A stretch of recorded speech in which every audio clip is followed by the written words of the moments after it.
And welcome back guys. आज के इस वीडियो में हम करने वाले हैं हिंदी के 2017 का सेट ए 12th क्लास क्वेश्चन पेपर पूरा सॉल्व। सो गाइस इस वीडियो को ध्यान से देखिए। इस वीडियो के अंदर मैं पूरा क्वेश्चन पेपर अच्छी तरीके से सॉल्व करने वाला हूं। तो गाइस इसमें मैं आपको अच्छे से फॉर्मेट भी समझा दूंगा और इसी एक वीडियो के थ्रू मैं आपको पूरा क्वेश्चन पेपर अटैम्प्ट कैसे करते हैं 3 घंटे का पूरा बताने की कोशिश करूँगा। तो इस वीडियो को एंड तक ज़रूर देखना। तो गाइस शुरू करते हैं। दोस्तों पहले क्वेश्चन की तरफ चलते हैं। सो गाइस पहला क्वेश्चन है आपकी तरफ, निम्नलिखित बहुविकल्पीय प्रश्नों के उचित विकल्प चुनिए, उत्तर पुस्तिका में लिखिए। मतलब जो है आपको ये मल्टीपल चॉइस क्वेश्चन है और ये स्टार्टिंग मेरे हिसाब से काव्यांश कविताओं में से आए हुए क्वेश्चन आंसर होंगे। 6 नंबर के क्वेश्चन आंसर, 6 क्वेश्चन आंसर हैं, एक नंबर का है सभी। तो गाइस शुरू करते हैं। तो पहला है आपको दिया है गाइस, पहला क्वेश्चन है आपको दिया है, फर्स्ट है, पढ़िए यहाँ पे आपको क्या दिया है। दिन ढलने के साथ ही बच्चे कहाँ से झांकने लगते हैं। तो कहाँ से झांकते हैं गाइस, ये पहला क्वेश्चन आपको दिया है हरिवंश राय बच्चन जी की कविता से आपको दिया है। तो इसका आंसर आएगा नीडों से। तो दिन ढलते ही बच्चों जो है नीडों से झांकने लगते हैं। और गाइस इस कविता का नाम है एक गीत, हरिवंश राय बच्चन द्वारा लिखी गई है। अब गाइज आगे चलते हैं सेकंड क्वेश्चन की तरफ, जिसमें आपको दिया है गाइज कि पतंग कविता में कपास किसका प्रतीक है। तो गाइज कपास क्या चीज़ होती है, कपास कोमल होता है। तो ऑप्शन में देखिए क्या है, सफ़ेदी कोमलता। तो ख कोमलता सही आंसर है और कविता का नाम है पतंग और लिखी है आलोक धनवा जी ने। तो गाइज आगे चलते हैं फर्स्ट क्वेश्चन का थर्ड पार्ट, जिसमें आपको दिया है दौड़ते भागते बच्चे दिशाओं को किसकी तरह बजाते हैं। तो गाइज ये अगेन एक और क्वेश्चन है आलोक धनवा जी की कविता पतंग में से, ठीक है। कविता है पतंग और लिखी है आलोक धनवा जी ने। अब क्या है कि दौड़ते भागते बच्चे दिशाओं को किस तरह बजाते हैं। तो कविता में कहा गया है कि दिशाओं को बजाते हैं मृदंग की तरह। तो ग में आपको दिया है मृदंग, तो आप मृदंग पर टिक कर दीजिए, मृदंग इसका सही आंसर है। अब गाइस आगे चलते हैं फोर्थ क्वेश्चन की तरफ, फर्स्ट क्वेश्चन का फोर्थ पार्ट, जिसमें आप क्वेश्चन है कि बात कवि के साथ किसके समान खेल रही थी। तो बात जो है कवि के साथ वो एक शरारती बच्चे के समान खेल रही थी। ये क्वेश्चन जो है अगर आपने कविता पढ़ी हो, कविता है बात सीधी थी पर, जो कि कुंवर नारायण द्वारा रचित है, उस कविता से ली गई है, जिसमें बात जो है कवि के साथ खेल रही है। किसकी तरह खेल रही है, एक शरारती बच्चे के समान खेल रही है। इसी के बारे में ये पूरी कविता है, आप पढ़ भी सकते हैं। अब गाइस आगे चलते हैं फर्स्ट क्वेश्चन का फिफ्थ पार्ट, जिसमें आपको दिया है आतंक अंक पर कौन काँप रहा है।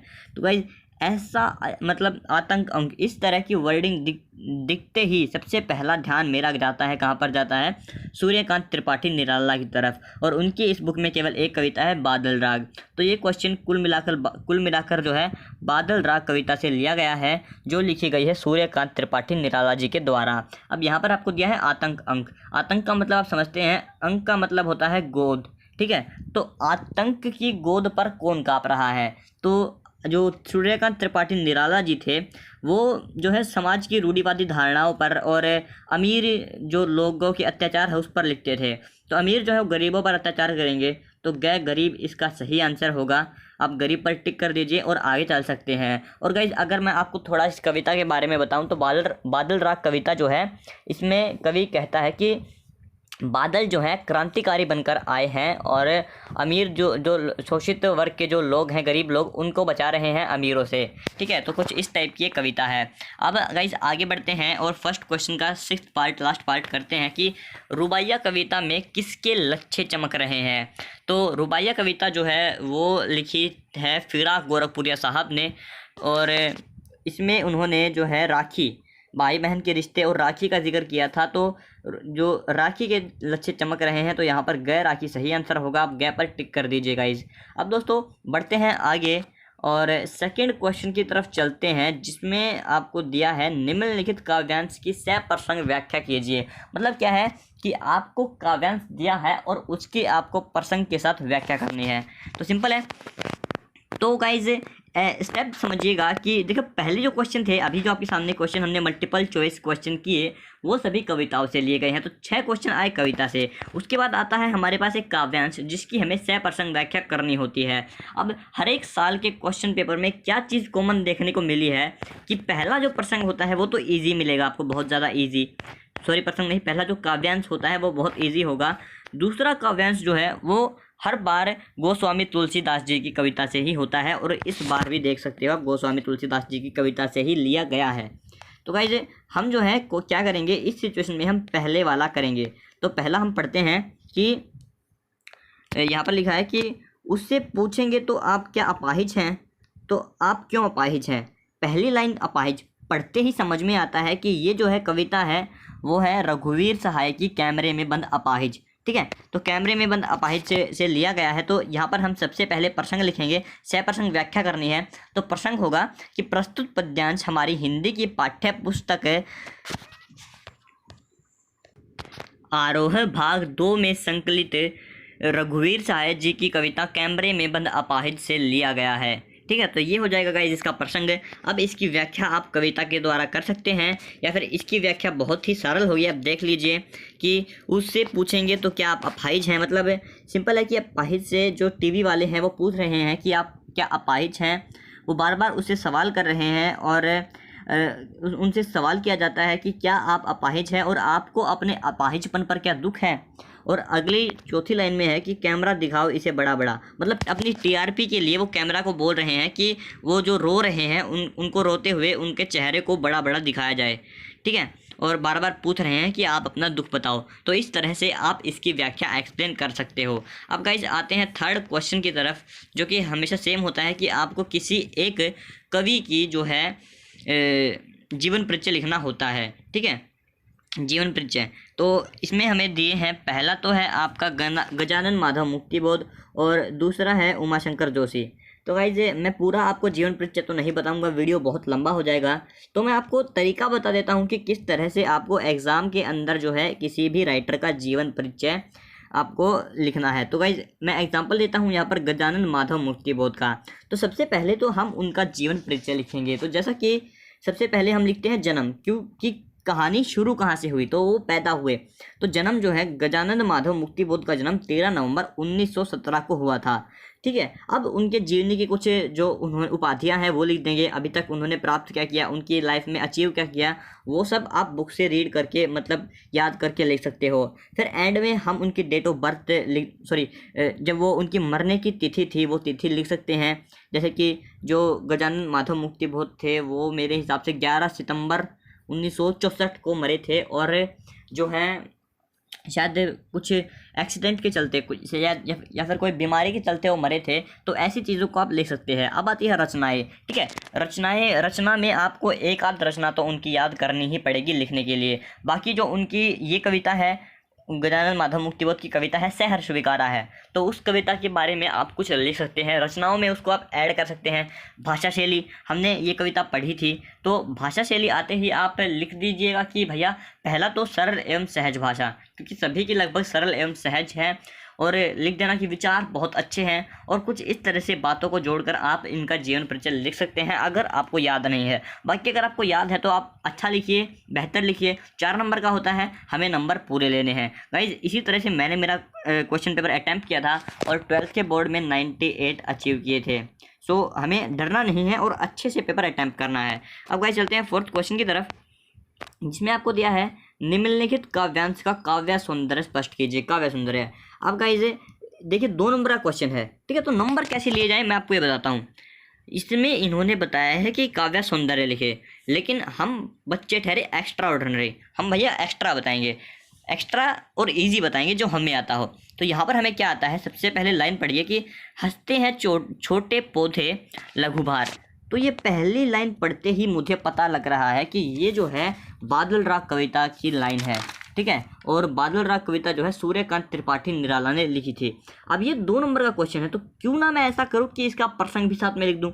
तो प्रसंग लिख दूंगा कि भैया ये जो है सूर्यकांत त्रिपाठी निराला की कविता बादल राग से लिया गया है। तो मैंने लिख दिया इसका प्रसंग। अब 1 नंबर मुझे प्रसंग का मिल गया। उसके बाद हम इसका लिख दें काव्य सौंदर्य। तो काव्य सौंदर्य में गाइस बेसिक चीज़ें क्या लिखनी होती हैं। पहला आप देखिए अलंकार क्या है। जैसा एक अलंकार कॉमन हर एक चीज़ में होता है, हर एक काव्यांश में होता है अनुप्रास अलंकार। तो आप अनुप्रास अलंकार तो लिख ही देना कि भैया इसमें अनुप्रास अलंकार है। और लिख देना इसमें देखिए हंसते हैं छोटे पौधे लघुभार, तो मतलब छोटे पौधों का जिक्र है और मानवीकरण किया गया है। तो लिख दीजिए कि मानवीकरण अलंकार है। और एक इसमें जो है ये हिल हिल खिल खिल, तो एक ये जो है इसमें पुनः रूप रुकवित, शायद इसी टाइप का है, पुनः रुकवित प्रकाश अलंकार होता है एक, उसका बहुत अच्छा उपयोग किया गया है। इस तरह से आप लिख सकते हो। और भाषा देखिए बहुत ही सरल है, तो आप लिख दीजिए कि भाषा का अच्छा एवं सरल भाषा का प्रयोग किया गया है, और इस तरह से आपके 2 नंबर कहीं नहीं जाएंगे, बड़ी आसानी से आपको मिल जाएंगे। अब गाइस आगे बढ़ते हैं 5 के क्वेश्चन की तरफ, जिसमें आपको दिया है निम्नलिखित में से किन्हीं 2 प्रश्नों के संक्षिप्त उत्तर दीजिए। ठीक है, 2 यानी, और क्वेश्चन कितने नंबर के हैं, 4 नंबर के हैं। ठीक है, तो हमें 3 क्वेश्चन दिए हैं और हमें 2 करने हैं, जिसके हमें 8 नंबर मिलेंगे। तो देखिए चेक करते हैं, जूम करता हूँ मैं। सो ये है हमारे पास 2 क्वेश्चन। अब ये जो 3 क्वेश्चन है, तीनों क्वेश्चन जो है काव्यांश से लिए गए हैं। ठीक है, तो मैं आपको थोड़ा थोड़ा एक्सप्लेन कर देता हूँ, 2 या तीनों क्वेश्चन को थोड़ा थोड़ा एक्सप्लेन कर देता हूँ ताकि आपको आसानी रहे। ठीक है, बाकी अगर आपको ये एक्सप्लेनेशन नहीं सुनना और सीधे आगे निकलना है तो आप वीडियो को स्किप कर सकते हो गाइज। सो गाइज यहाँ पर पहला क्वेश्चन हमें दिया है कि भोर के नभ को राख से लिपि चौक क्यों कहा गया है। तो सिंपल सी गाइज बात है गाइज, ये जो है सूर्य अस्त का जिक्र चल रहा है। ठीक है, सूर्य अस्त हो रहा है। ठीक है, तो सूर्योदय, भोर मतलब सुबह होता है, तो सूर्योदय का जिक्र चल रहा है और सूर्य उग रहा है। तो उस वक्त जो है लालिमा छाई हुई है आसमान में, और आसमान जो है वो कुछ जो है आपका सफ़ेद है, और जो चौक होता है, चौक जो राख से लिपी हुई चौक होता है, राख मतलब राख के जैसा काला काला सा बादल आसमान लग रहा है और सूर्य उग रहा है। ठीक है, तो वो सिचुएशन चल रही है, और उस सिचुएशन को देखते हुए कवि ने ऐसा अनुमान लगाया है, मानवीकरण किया है कि ये जो है राख से लिपि चौक लग रहा है। ठीक है, तो आप इस टाइप से इसके बारे में लिख सकते हो, अटेम्प्ट कर सकते हो। अगला है गाइज है क्वेश्चन कि बात सीधी थी पर कविता का मूल भाव स्पष्ट कीजिए। अब गाइज इस जो ये क्वेश्चन है, बात सीधी थी पर कविता, इसका मूल भाव हर एक क्वेश्चन पेपर में पूछ ही लिया जाता है, तो ये आप ज़रूर पक्का कर लेना। अब इसमें क्या है गाइज, इसमें जो है अपने कवि होते हैं, वो मान लो कविता लिख रहे हैं। ठीक है, तो कविता लिखते वक्त क्या है कि वो कविता को आकर्षक बनाने के लिए शब्दों के साथ खेल रहे हैं। अब उन्होंने जो शब्द का उपयोग किया, वो शब्द अर्थ तो नहीं दे रहा। ठीक है, उसका अर्थ नहीं आ रहा, बस दिखने में वो सुंदर है। ठीक है, अब कवि क्या चाहते हैं कि उसका कविता का अर्थ भी अच्छा हो और दिखने में भी सुंदर हो। ठीक है, आपको इस तरह से लिखना है कि वो दिखने में भी सुंदर हो और उसका अर्थ भी निकले।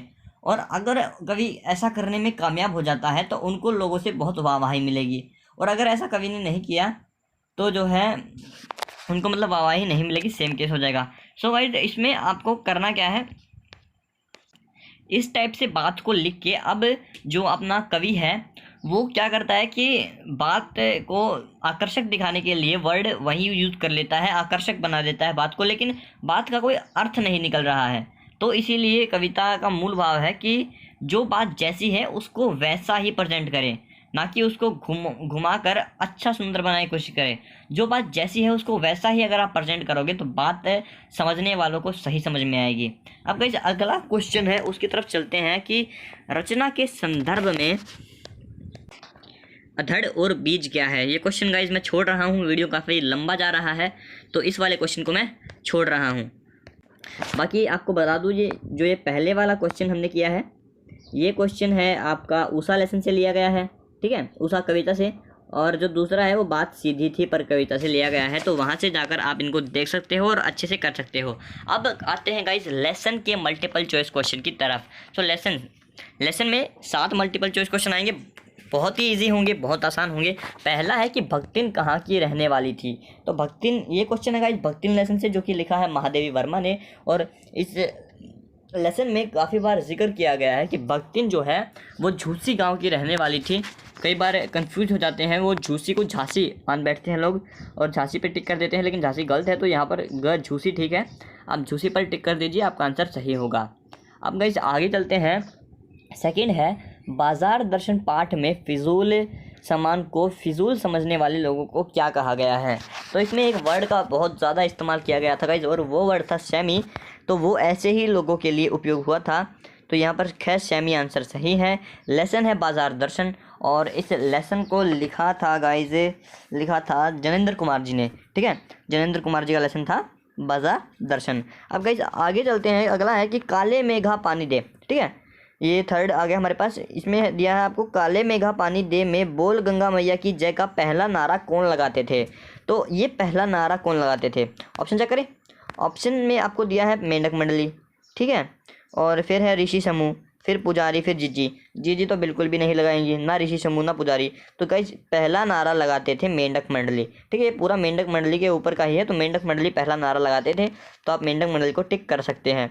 अब गाइस आगे चलते हैं, और लेसन है ये काले मेघा पानी दे, और इसको लिखा है हमारे ये जो थे धर्मवीर भारती जी ने, ठीक है, धर्मवीर भारती। और याद रखिए धर्मवीर भारती जो है वो एक आदमी का नाम है, कई स्टूडेंट जो है गलती कर देते हैं, उसको औरत समझ बैठते हैं, ये एक आदमी का नाम है धर्मवीर भारती।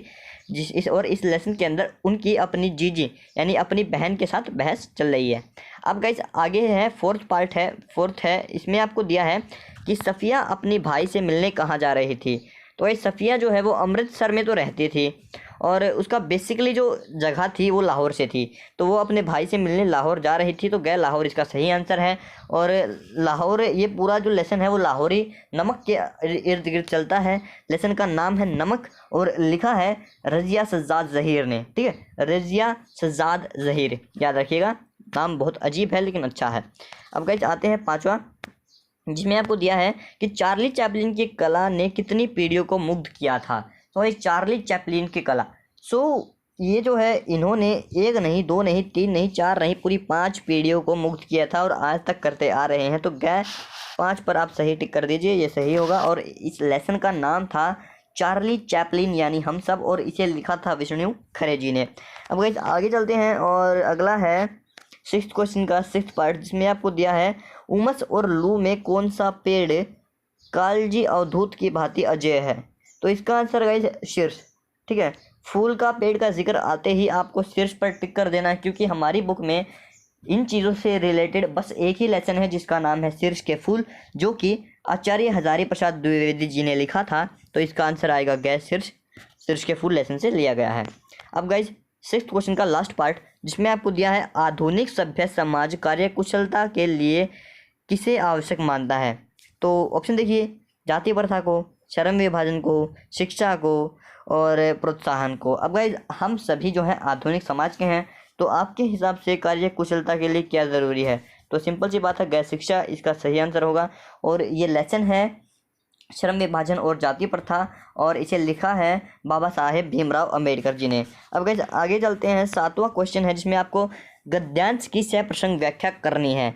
तो गाइज मैं आपको बस इसका प्रसंग बताऊंगा, सार नहीं बताऊंगा, काफ़ी बड़ा वीडियो हो जाएगा। तो देखिए यहाँ पर पहला गद्यांश जो हमारे सामने है उसमें है कि भक्तिन को नौकर। अब भक्तिन नाम पढ़ते ही सबसे पहले आपको ये बात तो पता चल गई कि ये भक्तिन लेसन का है। भक्तिन लेसन लिखा है महादेवी वर्मा ने। तो आप सिंपली लिख सकते हो कि प्रस्तुत गद्यांश हमारी हिंदी की पाठ्य पुस्तक आरोह भाग 2 में संकलित भक्तिन नामक कविता पाठ से लिया गया है, जिसकी रचयिता है महादेवी वर्मा। तो ये प्रसंग हो जाएगा। 2 नंबर आपके प्रसंग लिखते ही डन हो जाते हैं गाइज, और उसके बाद आपको इसका सिंपली सार लिख देना है, बहुत इजी होता है हिंदी में। और अगला है गाइज दूसरा, देखिए दूसरा आप गद्यांश देखिए, दूसरा गद्यांश का पहला अक्षर क्या है, शीर्ष। तो ये भी पहला अक्षर देखते ही शीर्ष हमें समझ में आ गया कि भैया ये जो गद्यांश है वो शीर्ष के फूल नामक लेसन से लिया गया है, और जिसको लिखा है पंडित हजारी प्रसाद द्विवेदी जी ने। तो इसका भी आप प्रसंग बड़ी आसानी से लिख सकते हैं, और व्याख्यान जो है वो आप खुद कर लीजिएगा। अब गाइस आगे चलते हैं और 8th क्वेश्चन की तरफ, जिसमें आपको दिया है निम्नलिखित प्रश्नों के उत्तर दीजिए। अब पहला प्रश्न आपके सामने आता है, बाजार दर्शन पाठ का मूल भाव स्पष्ट कीजिए। गाइस ये क्वेश्चन काफ़ी बार आ चुका है, मेरा खुद की बोर्ड के जब टाइम एग्ज़ाम थे तो उस वक्त भी बाजार दर्शन पाठ का ही मूल भाव मुझसे पूछा गया था।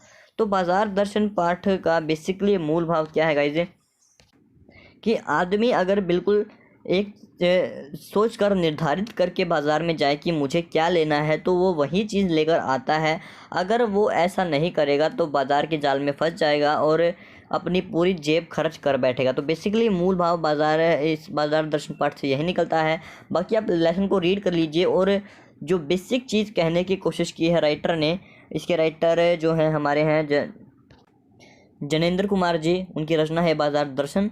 और हाँ, आप लेसन आंसर करते वक्त क्या कीजिए, जिस भी क्वेश्चन का आप आंसर करें साथ में लेसन का प्रसंग प्रसंग लिखते, मतलब लेसन का नाम और राइटर का नाम लिख दे, ताकि जो है चेकर है उसको ये लगे कि भैया ये जो है टैलेंटेड बच्चा है, इसको इतनी चीज़ पता है, तो आंसर भी सही ही होगा। ये आप लिखोगे तो आपका 1 नंबर तो 100% पक्का हो ही जाता है गाइज।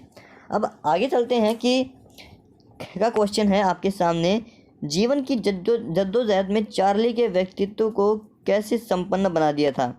सो गाइज ये जो चीज़ है इसको समझने के लिए आपको एक बार तो लेसन पढ़ना पड़ेगा। और बेसिकली अगर आपको मैं समझाऊं तो गाइज चार्ली चैपलिन जो है वो एक कॉमेडियन थे, ठीक है। और उन्होंने पहली चीज़ क्या खोजी, आपको इस आंसर में लिख देना है कि उन्होंने जो है करुणा में हास्य का रस मिलाया। पहली इनकी सबसे बड़ी खोज थी कि ये करुणा में लोगों को हंसा दिया करते थे कि आदमी को दुख भी होगा लेकिन उसमें हंसी भी आ जाएगी, ठीक है। तो करुणा में हास्य का रस इन्होंने मिलाया था। और वो चीज़ इन्हें कैसे आई थी कि जो इनके जीवन में जद्दोजहद थी, मतलब इनकी दादी जो थी जिनके साथ ये रहते थे वो घुमंतू थी, तो ये भी इनका स्वभाव जो था वो घुमक्कड़ था। तो इन्होंने जो दुनिया से सीखा उसका उपयोग करके अपनी कला में डाला, जिससे उनकी मूवीज़ जो थी कॉमेडी में उन्होंने बहुत ज़्यादा नाम कमाया। तो इस विषय में आप लिख सकते हो और जो है अच्छी तरह से इसको अटैम्प्ट कर सकते हो। गाइस गए का क्वेश्चन है कि पहलवान की ढोलक का पूरे गांव पर क्या असर पड़ता था। तो पहलवान की ढोलक, जब पहलवान अपनी ढोलक बजाता था तो उससे जो है पूरा गांव निडर हो जाता था। गांव में आपको पता हो रोग फैल गया था जिसकी वजह से उसके दोनों बेटों की मृत्यु हो गई थी। उसके बाद पहलवान जो है पूरे गांव में ढोलक बजाते हुए घूमता था, तो वो ढोलक रात भर बजती रहती थी और गांव जो है निडर होकर बिना डरे सो जाया करता था। और एक दिन क्या हुई, ढोलक बजना बंद हो गई और उस दिन गांव वालों को पता चल गया कि भैया पहलवान मर चुके हैं और उनका अंतिम संस्कार कर दिया। अब गाइस अगला क्या है कि अब मैं आपको बता देता हूँ कि ये किस किस लेसन से लिए गए हैं। तो पहला जो हमारे पास क्या का क्वेश्चन है वो बाजार दर्शन पाठ से लिया गया है, जिसके राइटर हैं जनेंद्र कुमार जी। दूसरा जो है वो लिया गया है चार्ली चैपलिन यानी हम सब इसे पाठ से लिया गया है, जिसके राइटर है विष्णु खरे जी। और गए का क्वेश्चन लिया गया है पहलवान की ढोलक नामक पाठ से, जिसके रचयिता हैं फणीश्वर नाथ रेणु जी, ठीक है। तो ये मैंने बता दिया है। अब गाइस आगे चलते हैं और अब आते हैं वितान बुक जो है उसके आधार पर ये हमें 5 क्वेश्चंस के आंसर अटैम्प्ट करने हैं, ठीक है। तो पहला है कि यशोधर बाबू की पत्नी समय के साथ ढल सकने में सफल कैसे होती है। सो ये है वितान के पहले ही लेसन से है, जो कि है सिल्वर वेडिंग, जो कि मनोहर श्याम जोशी ने लिखा था। इस वितान बुक में कुल मिलाकर 4 लेसन हैं। अगर आप चारों को एक बार पढ़ लोगे तो बड़ी आसानी से 10 नंबर ले सकते हो, बड़े आराम से अटैम्प्ट कर पाओगे, ठीक है। ये क्वेश्चन कि यशोधर बाबू की पत्नी समय के साथ ढलने में सफल कैसे हुई।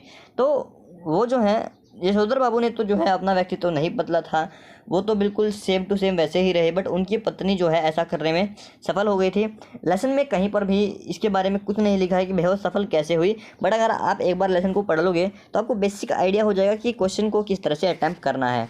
अब गाइस अगला है कि झूंझ पाठ ख का क्वेश्चन देखिए कि झूंझ पाठ में खेल में काम करते समय लेखक का अकेलापन कैसे दूर हो गया, ठीक है। पहले तो देखिए गाइस वो जब काम करते थे तो अकेले रहते थे। राइटर हैं इसके आनंद यादव, ये उन्हीं के जीवनी के ऊपर है झूंझ पाठ, ठीक है। बाद में उन्होंने जो है कविता लिखना प्रारंभ किया, तो कविता लिख कर उन्होंने अपने अकेलेपन को दूर किया था। गए का क्वेश्चन पे आते हैं, ये है कि श्री शोधलगेंकर के अध्यापन की किन्हीं 2 विशेषताओं का उल्लेख कीजिए। तो 2 विशेषताएं, सो गाइज तो 2 विशेषताएं क्या हो सकती हैं गाइज। पहला तो ये जो है मराठी के अध्यापक थे, ठीक है, मराठी पढ़ाते थे और मराठी भाषा बड़ी रुचि के साथ पढ़ाते थे। और ये जो थे पढ़ाते समय मराठी की जो कविताएं हैं उनको बच्चों से बिल्कुल लय में पढ़ाते थे। और जो कवि थे, जो हमारे राइटर हैं लेसन के, उनमें कविता का भाव जो है इन्होंने जागृत किया था। तो इस तरह से आप 2-3 पॉइंट बनाकर इस क्वेश्चन को बड़ी इजीली लिख सकते हो गाइज। अब गाइज आगे चलते हैं घ के क्वेश्चन की तरफ, जिसमें आपको दिया है कि मोहनजोदड़ो में जल निकासी की व्यवस्था कैसे की गई थी, ठीक है। सो गाइस ये क्वेश्चन जो है अतीत के दबे पाव लेसन से लिया गया है, जो कि ओम धानवी जी ने लिखा था, ठीक है। अब मोहनजोदड़ो में जल निकासी की व्यवस्था कैसी थी, तो गाइस वहाँ पर जो है सर्वोत्तम ऊंचे दर्जे की जल निकासी की व्यवस्था थी, ठीक है। पूरे शहर का पानी एक कुंड में इकट्ठा हो जाता था और वहाँ से बाहर निकलता था।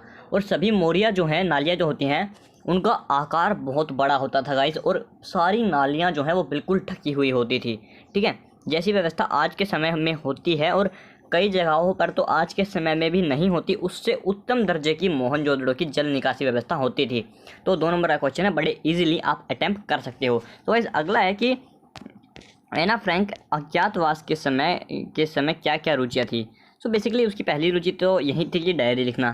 ठीक है, क्वेश्चन ये जो क्वेश्चन है वो डायरी के पन्ने नामक उस लेसन से लिया गया है, जिसकी राइटर है एना फ्रैंक। एना फ्रैंक की यही एक कुल मिला की डायरी है, जो कि वर्ल्ड वॉर 2 की सबसे बड़ा दस्तावेज माना जाता है, बहुत ही ज़्यादा। इंग्लिश में नहीं, उनकी जो बेसिक रीजनल लैंग्वेज थी तो उसमें ये चीज़ लिखी गई थी, एना फ्रैंक की डायरी। सो आप जो है इस लेसन को, 4th लेसन है ये वितान का, इससे पढ़ के आप उसकी रुचि जान सकते हो और बेसिकली अटेम्प्ट कर सकते हो। लेसन तो भाई आपको एक बार पढ़ना ही पड़ेगा।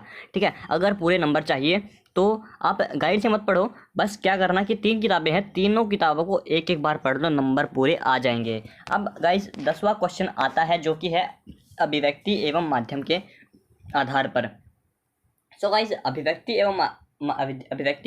और माध्यम, इसके आधार पर जो क्वेश्चन है, तो पहला क्वेश्चन है कि भारत में इंटरनेट का प्रारंभ कब हुआ। सो गाइस भारत में इंटरनेट का पहला दौर, ठीक है, सबसे पहले प्रारंभ हुआ था 1993 में। 1993 के अंदर भारत में इंटरनेट का पहला दौर प्रारंभ हुआ था, और उसके बाद 2003 में जो है भारत में इंटरनेट का दूसरा दौर प्रारंभ हुआ। ठीक है, तो आप इस तरह से याद कर सकते हो।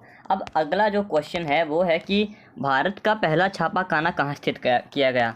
तो भारत का पहला छापा खाना जो है वो गोवा में बनाया गया था, और जो है आपका 1556 में बनाया गया था। ब्रिटिश टाइम में पहला छापा खाना भारत में बना था। अब गाइज आगे चलते हैं, और 3rd क्वेश्चन है कि कहानी का केंद्र बिंदु क्या है। कहानी का केंद्र बिंदु, तो कहानी आप मूवीज़ देखते हैं वो भी एक कहानी ही होती है, तो कहानी का पूरा फोकस जो है एक्टर पे होता है। तो एक्टर क्या होता है, कहानी का नायक होता है, और कहानी के नायक को हिंदी में कथानायक बोलते हैं, तो इसका सही आंसर होगा कथानायक। ठीक है, तो इसका कथानायक आप लिख देना। अगला आता है गाइज 4th क्वेश्चन, जिसमें कि ऑल इंडिया रेडियो की स्थापना कब हुई थी। सो ऑल इंडिया रेडियो की स्थापना 1930 में हुई थी गाइज, तो आप 1930 लिख देना, आपका आंसर सही होगा। अगला है गाइज समाचार के 6 कंकार क्या हैं। ठीक है, समाचार पत्र के 6 कंकार क्या हैं, या फिर टीवी समाचार के 6 कंकार। तो समाचार के कंकार से मतलब आप क्या समझते हैं। इसका मतलब गाइज कोई भी न्यूज़ छपने से पहले इन 6 पैमानों पर होती है। इन 6 पैमानों पर पूरी न्यूज़ को मापा जाता है कि, और 6 वे कंकार होते हैं, क्या, कौन, कहाँ, कब, क्यों, कैसे। कि क्या हुआ है, किसके साथ हुआ है, कहाँ हुआ है, कब हुआ है, कैसे हुआ है। ठीक है, तो बेसिकली ये 6 कंकार होते हैं। अब गाइज इसका 10वें क्वेश्चन का ख का भाग आता है, जिसमें है कि फीचर से आप क्या समझते हैं। फीचर, ठीक है, तो फीचर की बेसिक डेफिनेशन क्या होती है गाइज कि फीचर एक सुव्यवस्थित सृजनात्मक मतलब सजा हुआ तथा अपठित लेख होता है, जिसका उद्देश्य पाठकों को सूचना देना, शिक्षित करना तथा मुख्य रूप से उनका मनोरंजन करना होता है। ठीक है, फीचर जो है एक विशेष चीज़ के ऊपर लिखा जाता है। और साथ में 5 नंबर का क्वेश्चन है। ठीक है, 5 नंबर का क्वेश्चन है, और 5 नंबर में क्या है कि यह कैसे लिखा जाता है। तो फीचर जो है कई टाइप के होते हैं गाइस। फीचर के बारे में क्या मेन पॉइंट क्या है कि फीचर जो है वो किसी भी टाइप का हो सकता है। फीचर ये नहीं होता कि भाई एक स्टोरी लिख दी और एक ही टॉपिक की है, नहीं। फीचर का क्या है, फीचर जो है एक विशेष समूह की रुचि पर लिखा जाता है। फीचर कई टाइप के हो सकते हैं, जैसे यात्रा फीचर, जीवन शैली फीचर, व्यक्ति चित्र फीचर, खोज पर फीचर, मतलब बहुत टाइप के फीचर्स हो सकते हैं। ठीक है, और अब फीचर जो है उसका एक रूप होता है। सबसे पहले फीचर का प्रारंभ होता है, फिर उसका मध्य होता है, फिर अंत होता है। ठीक है, इस तरह से फीचर को लिखा जाता है। और प्रारंभ जो है कुछ आकर्षक होता है। ठीक है, मध्य में बेसिक स्टोरी लाइन चलती है, उसमें घटना बताई जाती हैं, उपाधियाँ, विशेषता बताई जाती है। और अंत जो होता है उसमें स्टोरी को एंड कर दिया जाता है, और स्टोरी भी मनोरंजक बनाकर एंड किया जाता है। तो ये था बेसिकली एक फीचर की डेफिनेशन। ठीक है, अब गाइस इसका में अथवा में एक और क्वेश्चन दिया है यहाँ पर, ये अथवा में एक और क्वेश्चन दिया है। वो क्या दिया है आपको कि समाचार कैसे लिखा जाता है? तो फीचर की तरह ही समाचार है, इसका भी एक प्रारंभ मध्यांत होता है। हाँ, बस समाचार में जो है 6 कंकार जो मैंने आपको बताए थे, उन 6 कंकारों का उपयोग करके समाचार को लिखा जाता है। तो मेरी मानोगे तो आपको जो है फीचर क्या है, फीचर से आप क्या समझते हैं, ये क्वेश्चन अगर आपके सामने एग्जाम में आए तो आपको यही क्वेश्चन करना सही रहेगा। अगर आपको एग्जाम में ये क्वेश्चन मिल जाए तो मेरे हिसाब से आपको यही क्वेश्चन करना चाहिए, ये क्वेश्चन नंबर आपको दिला देगा। आगे चलते हैं गाइज। अगला है कि गएगा 10th का गएगा पार्ट 5 नंबर का क्वेश्चन है ये भी, कि कविता के प्रमुख घटकों का उल्लेख कीजिए। कविता के प्रमुख घटक क्या हैं? तो कविता जो है, सो यहाँ पर गाइस हमारे पास एक पूरा लेसन है कविता कैसे लिखें। सो आप बेसिकली उस लेसन को पढ़ लीजिए और आपको समझ में आ जाएगा कि कविता जो है कैसे लिखी जाती है, कविता के घटक क्या है। इसके बारे में मैं नहीं बताऊंगा, क्वेश्चन वीडियो बहुत लंबा हो सकता है, तो इस क्वेश्चन को जो है मैं छोड़ रहा हूँ। अब गाइस चलते हैं जल्दी से व्याकरण की तरफ, और कुल मिलाकर आपके एग्ज़ाम के अंदर जो है कितना हो गया ये 8 नंबर की जो है आपके एग्ज़ाम में ग्रामर आती है। ठीक है, तो अब हम ग्रामर करते हैं। तो पहला आपको दिया है विसर्ग संधि की परिभाषा उदाहरण सहित दे। विसर्ग संधि जो है उसकी परिभाषा जो है वो आपको उदाहरण के साथ में देनी है।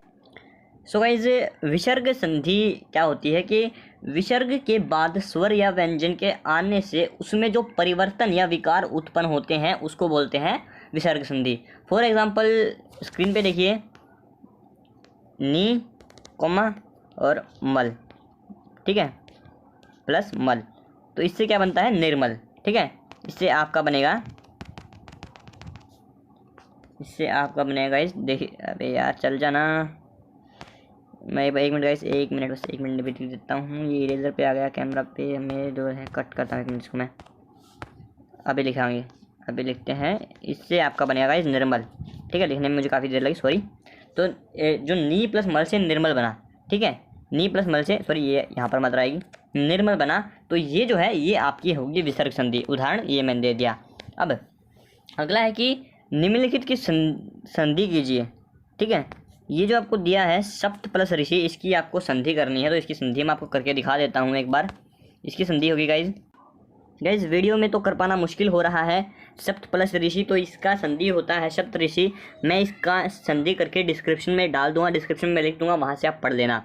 अगला है ख का द्विगु समास की परिभाषा उदाहरण के साथ दीजिए। ठीक है, द्विगु समास क्या होता है गाइज? द्विगु समास होता है आप, तो इसकी जो है डेफिनेशन है गाइज की द्विगु समास वस्तुतः कर्मधारय समास का ही एक भेद है।